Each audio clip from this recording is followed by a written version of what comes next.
I painted a skateboard. I can't ride this.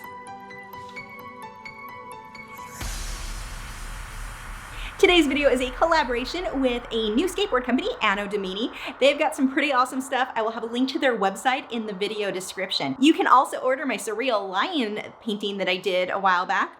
That now can be printed on one of their skateboards. Pretty cool. Links are in the video description. Since I can't ride this thing, let's watch me paint it now. To be painting on a wood surface, I do recommend to put a coat of gesso down first. Ideally, the wood surface has not been treated with anything. That's very important. But then use gesso. And if you want to leave the wood grain showing, you can use a clear gesso first. That gesso is going to help your paint not to soak into the board. So it's a pretty important step that I did not follow because I was out of gesso at the time. So, don't copy me on that one, but I do recommend putting gesso down first. I then airbrushed my background. I just wanted something soft with kind of a turquoise type base color. The next thing that I did was to use a white charcoal pencil to draw my subject onto my, I almost said canvas. It's not a canvas, it's a skateboard. So I drew that out and now I can go ahead and paint. Now, because I do not have the gesso on there, you can kind of see that paint starting to soak into the board a little bit. I've got to put multiple layers in order to counter that. So this would be a little bit easier for those of you who did this properly.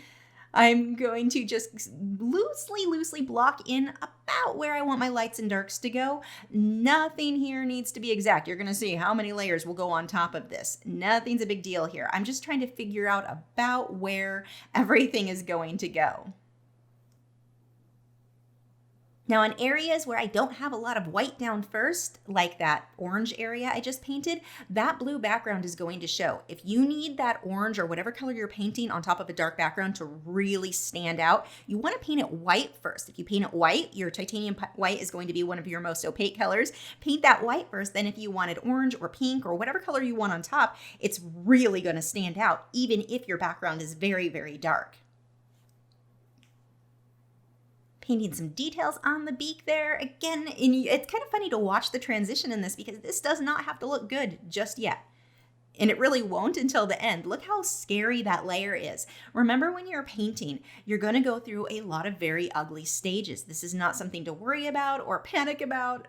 Those are both the same word. I'm just rewording the same thing to make it sound like I have more words in this video, but they're not something to really worry about. You're going to make everything come together in the end. You have to keep layering though, and that's the trick. A lot of people will get to a stage like this where it looks fairly terrible and think, oh, that's it. I can't make it better. You will. You have to keep layering though, layer on top of layer on top of layer until it looks good. A bad layer doesn't mean that you've done anything wrong. It just means you're not finished yet. But you have to finish it. You have to keep going. A lot of people feel like, oh, I have color on there, so it must be done. No, look how many layers need to be built up to get to that end result that I want.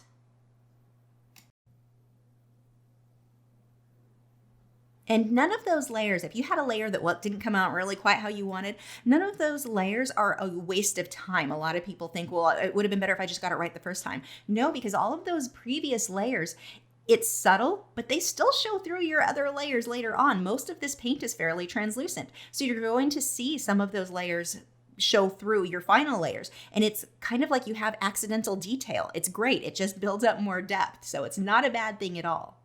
That brush that you see me using is a rake brush. What a rake brush is, imagine like if you put your fingers in front of you and your fingers are close together, there's a filbert. Well, maybe a flat, depends on how your fingers are shaped. Now spread your fingers out, there is a rake brush.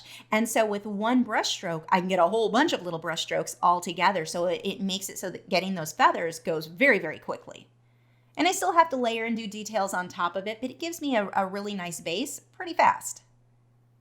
I'm going to do the same thing over this area, and it gives me that texture of feathers very quickly, very easily.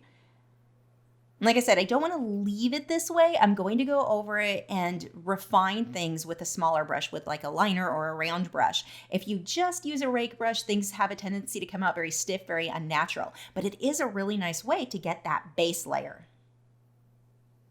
Now I'm glazing my pinks and oranges on top of it. What a glaze is, I'm thinning down my paint with water or with glazing medium. In my case, it is with water, and making it very translucent. I'm just washing that color over it. So I can still see the detail that I had painted underneath it, but this tints that color. Getting some highlights in there.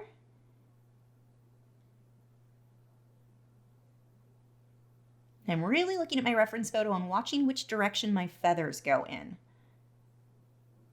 Watching how they clump and cluster together. I don't need every single feather to be exact to the reference photo. Not at all. What I'm going for is having the feather be the general same shape, same size, going in the right direction. That's what's important to me when I'm looking at that reference photo. Glazing some more color over this area for the shadows.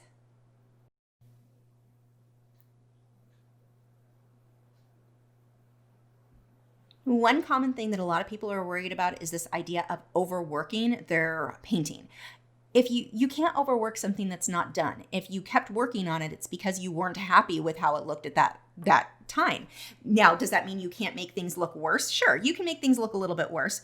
Then keep working on it until it looks better. There's no reason to stop before something is finished because you're afraid of overwork. I'm making air quotes and you can't tell because you're afraid of overworking something. Keep working on it until it looks how you want it to be in the end. Yeah, sometimes you might take a few steps backwards. That's okay. Just keep layering, keep working on it until it looks like what you wanted that end result to be. Blocking in some loose shapes for the coral.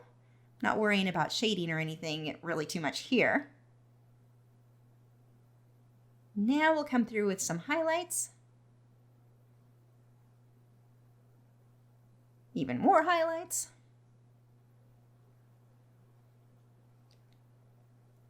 One of the things that I have so much fun with coral is they come in just about any color. So if you find a shape of a coral that you like, you can paint it almost any color that just suits your needs for that painting. They're really fun that way.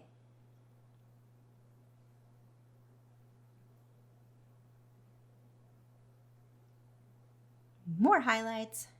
See how I just keep going back and forth, building shadows, building more highlights, building detail until I get it to look how I want it to in the end.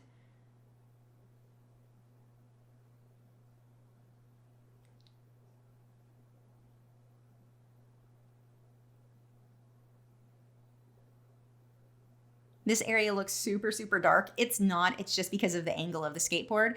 It's cast in shadow, so everything looks really dark at the bottom here.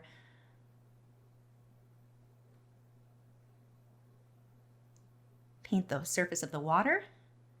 I started with a medium blue, then just came on top with some highlights there. And then I'm using a liner brush to get even that fine detail for the brightest highlights. And for those brightest highlights, I'm using titanium white. For the other highlights, they were various shades of blue. You don't want to always jump to straight white for all of your highlights. It'll be too bright, and then you can't get the brightest highlights to look bright enough. Painting a base of white for these firefish, because if I were to paint the red on here, that background is so dark, it's not going to show up. So painting them white first, you can see now the red stands out really well.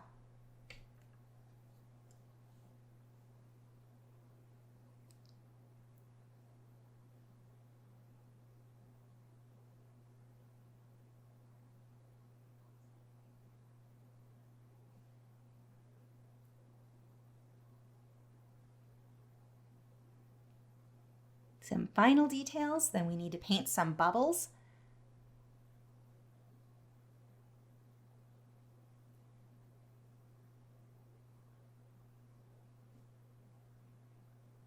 A few more shadows there.